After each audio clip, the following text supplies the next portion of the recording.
Yeah, Dan's girl turned on one of her toys, created a power outage.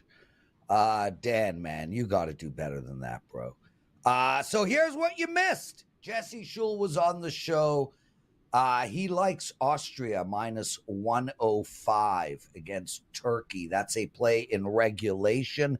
It's in the soccer game, Euro 2024. It goes at 3 p.m. Eastern. He also likes over 48 in the Toronto Saskatchewan game.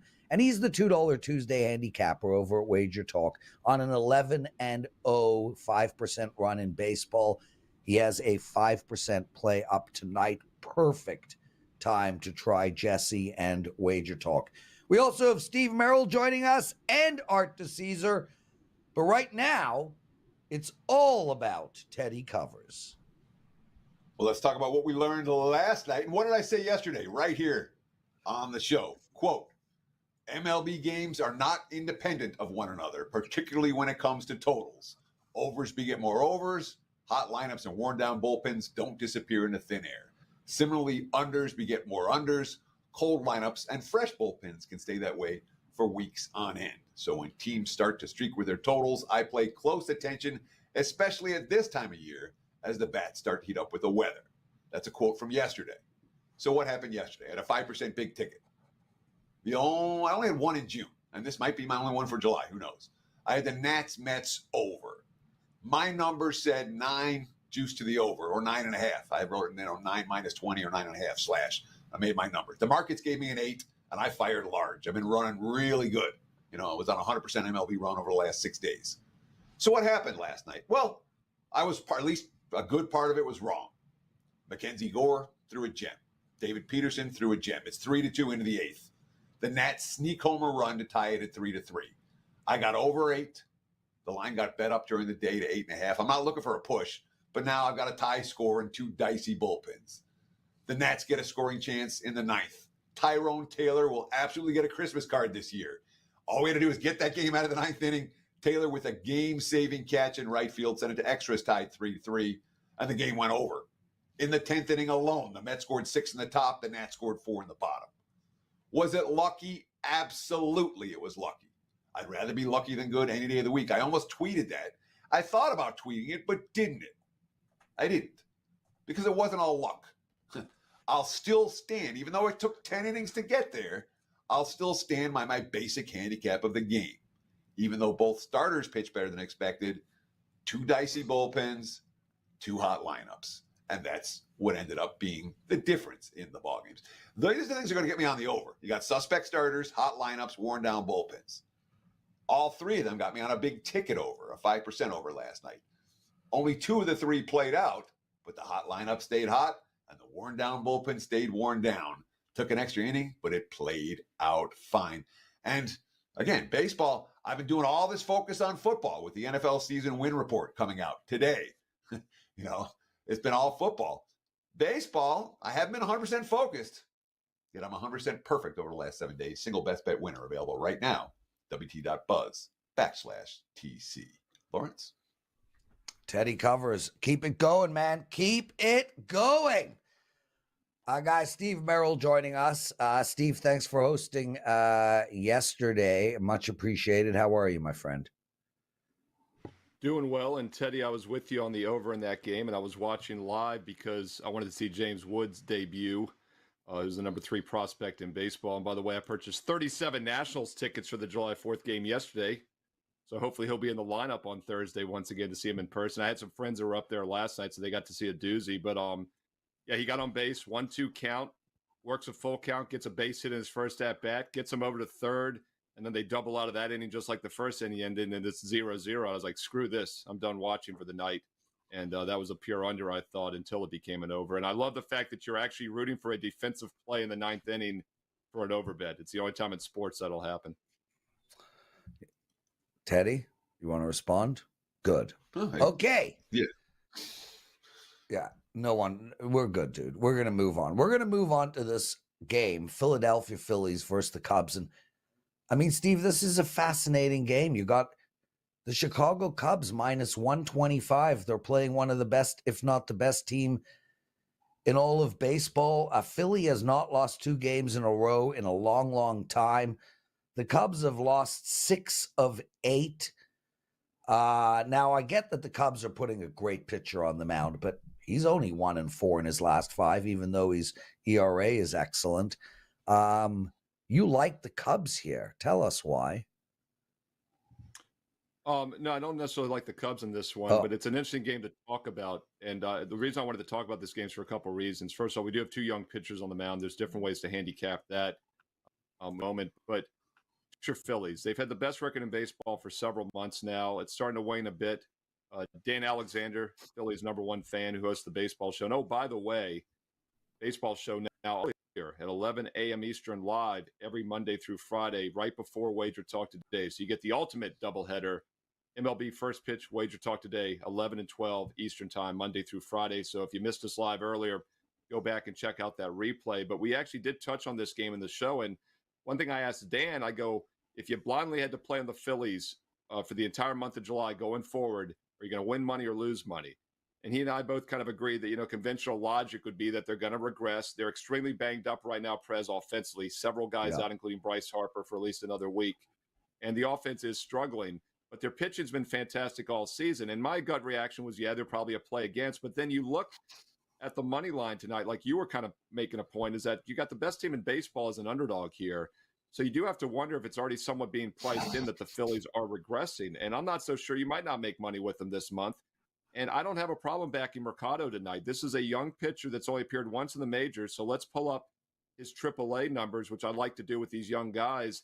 And he was lights out in AAA this year. He had 14 games, 10 starts in those 14 appearances at AAA in the International League, a 1.7 ERA, opposing batting average of 189.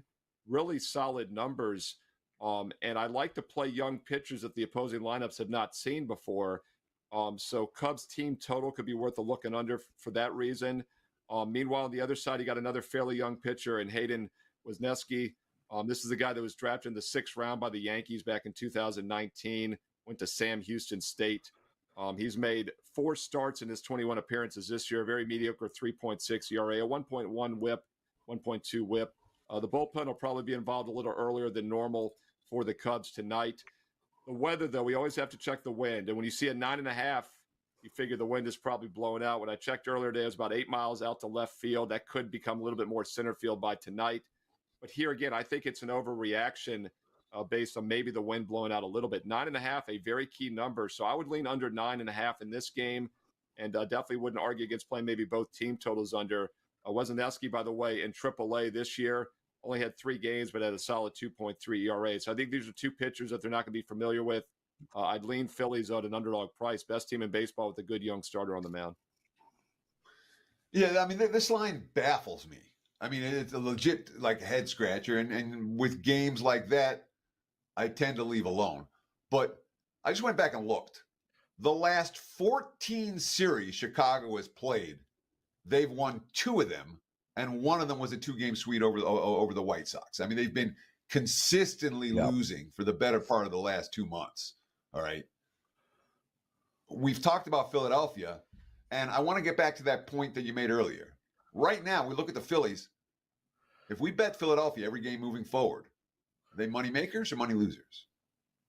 Yeah, I wanted to get your thought on that, Teddy, because Dan said, well, my gut is they're going to be money losers. I go, that was mine as well. But then I see this line tonight. The point spread is the great equalizer, right? You could be a losing team in football and have a winning point spread record if you're covering spreads.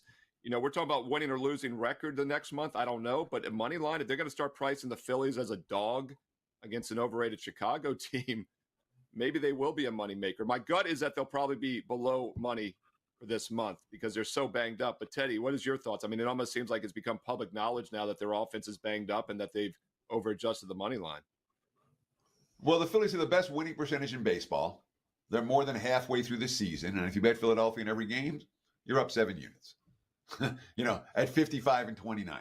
So it's hard to picture a scenario. And of course, their starting pitching's been amazing. That being said, you talked about how that lineup's not healthy right now, and there'll be another hot streak for Philadelphia before this season's done. The answer is I don't know.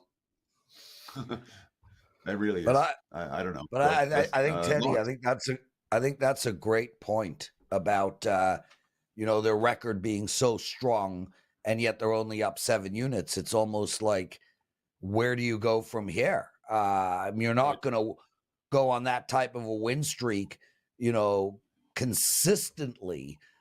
So I think it makes sense, Steve, what you're saying, a slight regression and maybe a down a little bit of money at the end of July. And I love that kind of segment because it's way more important to discuss betting theory and how to attack teams over a long period of time than to give out the one single game for today. So awesome segment. Let's turn our attention to Baltimore at Seattle. And Baltimore finally lost the game after winning 4. They got slaughtered 11-2 to Texas. And Seattle, although they won 2 games against Minnesota and Tampa Bay, they then lost 2. This team can't seem to get out of their own way, this Seattle team. And here we are, minus 105 against a really, really good Baltimore team. Where are we going here? Yeah, I wanted to talk about this game because these are 2 of the better teams in the American League. Also, I posted this as my free play today at WagerTalk.com. It just missed making the cut for my best bets. 3 games I was considering. 2 of them are official best bets. This is the 3rd game, so it's a strong opinion. Game that was just a bit outside for making the cut. And by the way, you get the 2 for 1 tonight, of course. You get each for 25, get a daily for 39, or how about the next 6 days for just $10 more with the 7 days for 49. No promo code needed. It's on my page right now. And this is my free play tonight, a game that just missed the cut from client best bets. And I like the under 7 in this game between the Orioles and Mariners for a few reasons. First of all, we talk about having that big general premise when handicapping any sport, any team. The Mariners at home, we're always kind of looking for a reason to play unders. And now, once again, it's priced in here. I get that. It's on the key number of 7. But if you check some of the leading indicator books around the world, there's 7 under 15 already. So I do think the sharp money's on the under 7 here. I agree with that. This would have been a best bet at 7.5. That's actually kind of what kept it off my best bet card. But at 7 or more, it's still a very key number. I like the under here. Orioles are a great offensive team. There's no question about it. In fact, in the month of June, they became only the 3rd team in the history of baseball to have 60 home runs or more in a single month. But Seattle's one of the best pitching staffs in baseball. In fact, I've given this stat out a few times on shows. Coming into last week, I saw the top 5 starting ERA staffs in baseball. Orioles, Yankees, Phillies, Dodgers. No surprise, Mariners were the other one of the top 5. So these are 2 of the best pitching staffs in baseball, pitcher-friendly park. And as you kind of referenced, Prez, also, Seattle not in good current form. This team has now lost 5 of their last 7, and they have scored 3 runs or less in 5 of their last 6 games. 3 runs or less in 5 of their last 6 games. It's a pick-em price. You look at the team totals in this one, they're both at 3.5. So definitely would not talk you off the Mariners under 3.5 team total. They've gone under 3 or less in 5 of their last 6, and I like the full game under 7 as well. Do you worry at all about Grayson Rodriguez home road splits? He's had a couple of real ugly road starts, and his home ERA 2.27, road 5.35. Yes, but there's a couple of things I like in this situation that makes me worry less about it, Teddy. First of all, Seattle not a hitter-friendly park, right? So your road split should be a little bit better here, hopefully. But if you look at my free play that I posted at WagerTalk.com and I give analysis, I recommend people go check it because, yes, I gave you the pick here, but my pitcher projections are listed in that analysis. And I mentioned that Seattle's lineup is just 2 for 22 all-time against Grayson Rodriguez. 0.91 batting average. So the current lineup has only gone 2 for 22 against Rodriguez. So I think that'll help his cause tonight. And I've also got George Kirby's projections on there as well for free. Steve Merril, WagerTalk.com. Wonderful stuff. Eagles Forever, one of our listeners. Thanks for joining us, Eagles. He writes, Orioles are overrated. Tough to really say that, Eagles. This is a team with the 4th winningest money line spread in all of baseball. I think they're kind of rated exactly where they're supposed to be rated. Also, guys, Steve Merril mentioned a 7-day all-access package, only $49. 7-day all-access package. It's only $49. It's our 4th of July celebration package. Highly well received yesterday. It continues today. Take advantage of that. Steve, I don't know if you're still with us, but anything else, my good friend? Yeah, I just want to chime in on him saying that my childhood Baltimore Orioles were overrated. My soon-to-be Washington Nationals are on the rise as well. Look, not only are you talking about the money line, Teddy and I have talked about this. They've been the most profitable team in baseball for about 2.5 years now. So they Yeah. remain underrated in that regard in the betting markets. But here's another thing. Look at run differential right now. Their run differential for the season is plus 112 runs. There's only two teams that are better than that, and it's the Phillies and Dodgers. They're ahead of the Yankees even in run differential. So definitely not underrated, definitely not overrated. And I was looking up James Wood, the national prospect, third in baseball. The Orioles have the number one prospect right now at AAA Norfolk down the road from me.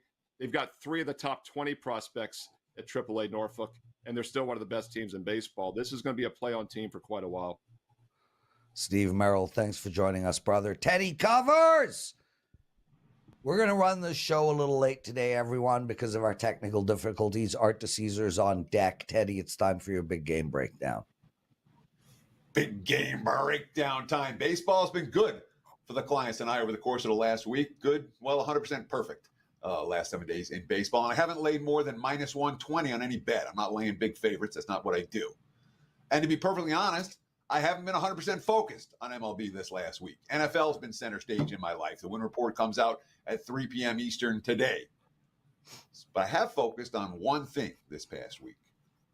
Low-hanging fruit. The obvious plays that we sometimes overlook. This is one of those type of plays. All right. The Rockies start to fly over at Coors Field when the weather heats up. They're now, and you're not going to see this if you just go through the game logs. They're 7-0 to the over, last 7 at home, not counting the getaway day games, where let's get out of town. Someone's got to get on a plane. The ump's got to get on a plane.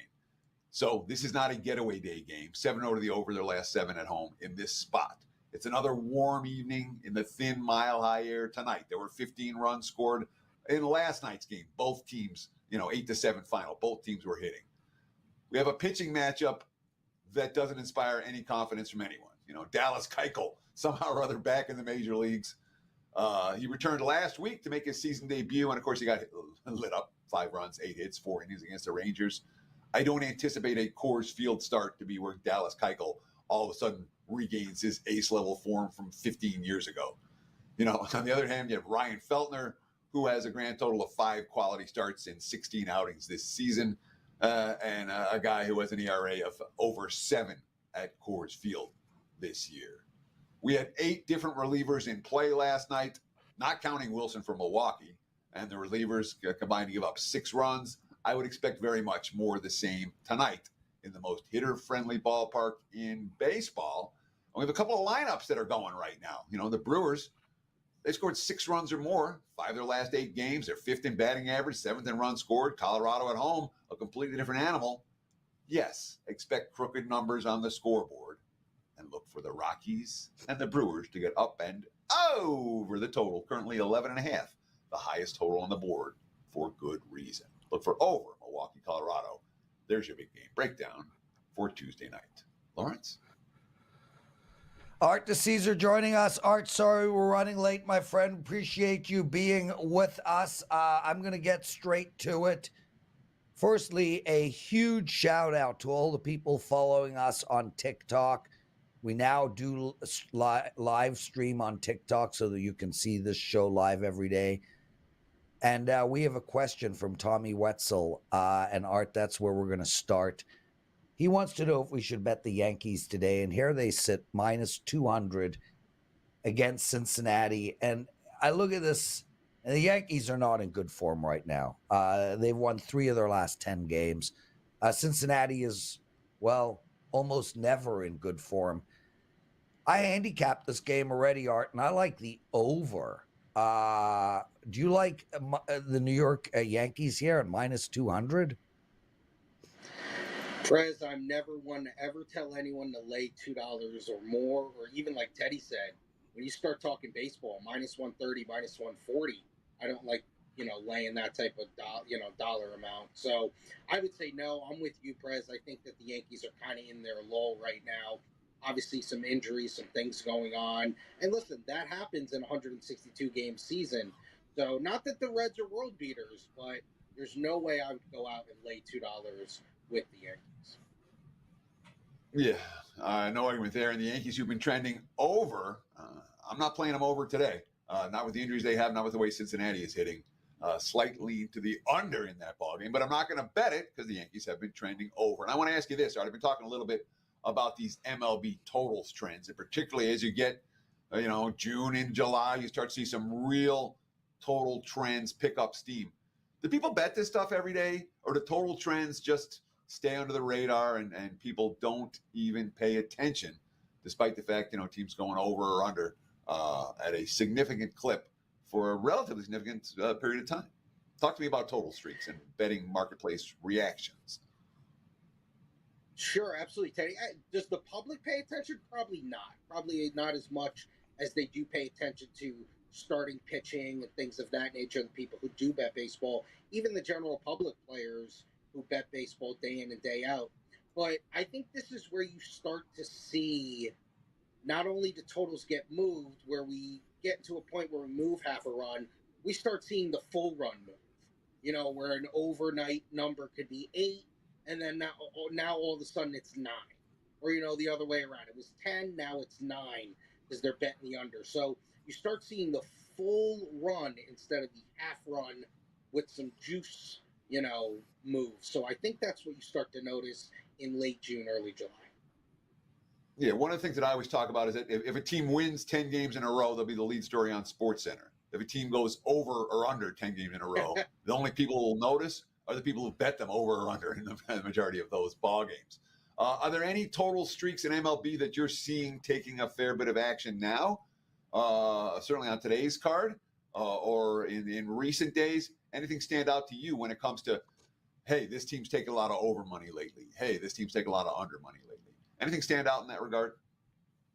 No, but I will say the only one as far as like the sharp action total wise that we took some action on today was the Padre under. It was overnight 8. It's now 7.5.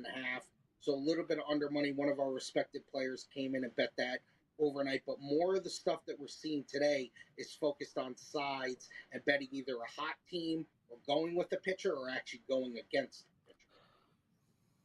Well, tell us about some of the sides that are getting some wise guy action on Tuesday's MLB card. Of course, Art DiCesare at ArtDice21 on Twitter. He's an outstanding follow and a guy who has his ear to the ground as a risk management supervisor for the Superbook here in Nevada. So tell us about what's going on today's MLB card that stands out to you, Art. Sure, absolutely. I know a game that you had talked about because you had the over in it last night. The Mets have been really good for bettors recently here. They've been a hot team, I don't know if you want to say it's the grimace thing or whatever. I know Met fans are going crazy over that, but Mets minus 130 in the overnight, now minus 140, still at the Nationals. Like I said, they've been very hot for bettors, so you've seen a lot of bettors come in and start betting the Mets because they've been so good of recent. I know Steve had touched on this game. Very interesting. Sharp money came in on the Mariners overnight at plus 105. We got to as high as minus 108 on Seattle, and it was trending to maybe get to minus 110, minus 112, and they would be a strong home favorite. But now you've seen the buyback from Sharps on Baltimore, kind of settled in the middle at 105. Now it's trending back. Now you got Baltimore minus 107. But the early sharp money was that plus money with the Mariners overnight. And this is an interesting one to me. Overnight money came in on the Twins at plus 105, despite them going against Schoolboy. I know he hasn't been as great as he was in like the first 2 months of the season. He's still been really good, but I think this is a play against Detroit. They're such a bad team, and they just really can't get out of their own way, despite Schoolboy being one of the best pitchers in baseball. Minnesota at home now, minus $1.20, so that is shifted 20, 25, 30 cents towards Minnesota on the fade now, where they were plus 105 overnight. Arthur DiCesare giving us significant wise guy action from MLB. And Art, I got to tell you, I was down at the Westgate Superbook yesterday. As I do every year the day before I release the season win reports, I go around town to make sure I got all current numbers, that I didn't miss anything. And I was in the Westgate, and you weren't there. Where are you now? I was not there. I had a couple of days off, but as everyone knows, this is the summer, guys. This is what happens. Now, we are transitioning ourselves into a different office space. So we are going to be eventually fully out of the Westgate. So, keep kind of, your ear tuned to that. It's not, fully out yet, but some of us in the risk room, most of us in the risk room, will be fully out into a new office, which will actually take us out of the Westgate. And we say that's the risk room is moving? Yeah. So just to summarize that segment really quick, Art, you had a day off? What the hell? No. I mean, you literally made it sound. Like, you were in such shock that Art was not at the Westgate. It didn't occur to you that he could have had a day off. I want to know where he is. So you didn't tell us where you were, Art. Where were you yesterday? We need your itinerary. So, that's not even what I said. All right. I went in the Westgate and they said, quote, Art doesn't work here anymore. Oh, well, maybe that part would have been important to your story. And it freaked me out. I'm like, what are you talking about? They're like, no, they're just, So I understand that Art gets days off. All right. That I didn't think that he was there, and I didn't see him behind the counter when I walked up to the counter. But every time I go in there, is Art working? That's just what I do when I go to the Westgate, Great. Maybe you should have told us the response from the gentleman first. Now, the second component is... It was a lady. Okay. Well, both of us just assumed there, which is completely incorrect in this day and age. Teddy, the second component is you went from casino to casino to check that your lines are accurate. You can't do that on your phone or on a computer. You have to drive from place to place. It is one of the things that I do every year. I've been doing it for 23 years. Every year I do the exact same thing. The day before the report comes out, I drive around all the books. I get a printout of the current lines. Why do I do that? I don't know. It is probably a waste. But I like to go in. I like to talk to people. I like that it's part of the process. And I have all, I got accurate numbers that I can put in my report. Art, before we let you go, this is the time of year that the periphery sports take a much bigger piece of the equation. You guys doing stuff for the Olympics, soccer? What's hot right now in the non-baseball betting markets? And what are you seeing from your position as a risk management supervisor at the Westgate when it comes to liabilities? Yeah, absolutely. Great that you brought up the Olympics, Teddy.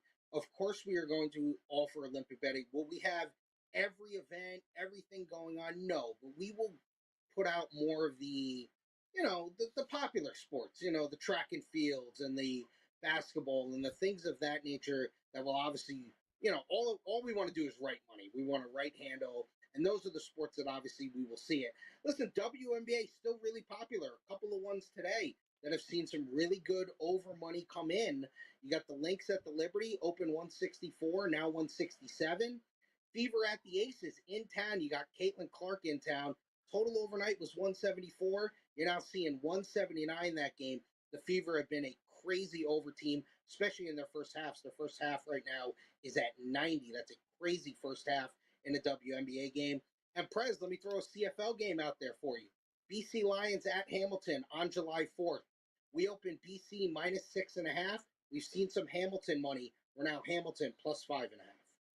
Well, on that, a lot of money came in on BC last week too, Art. They weren't even close to covering. Yeah, no, you're right. And they're going against them this week. They're taking the points with Hamilton. So they're saying, BC on the road as a 6.5 point favorite, too much. Where last week they opened 6.5, got to as high as 7.5 at home. Yep. And like you said, didn't even come close. Teddy? So what they're saying is we had a bad read on BC last week. Let's have a bad read on BC again this week. Well, and it's funny you say that, Teddy. And Art, I don't know if you've noticed this in your lifetime of betting, but you're right. I mean, I chuckle all the time just to take the Orioles over. Made that up. But I'm going to bet the Orioles over today. They go under. Tomorrow, I'm betting them under. They go over. It always seems to happen that way. And I actually try to avoid betting against the day previous if it lost, because for some reason, Art, it does end up biting you. And I don't know why. Yeah, no, that's Arthur true. I mean, DiCesare. sometimes, yeah. Hey, Teddy, he's capable. He's capable of responding. Yeah, but he Okay, had no, you know there what, was nothing. Teddy? You know There was what? no response End to it. this show, Yeah. Teddy. I'm End trying, brother. the I'm trying. show. Everyone wants to go. Arthur, before we let you go, what would you like to promote, my friend? As always, guys, the Westgate, listen, keep coming down. Even if I'm not going to be there, you can reach out to me on Twitter. You can reach out to me on X. I'm always available. And listen, I've gotten a lot of great responses where people, hey, I watch the show. They reach out to me about even the simplest things is, how do I get seats for the football season? I'm going to be there for week 6. Like, how do I go about that?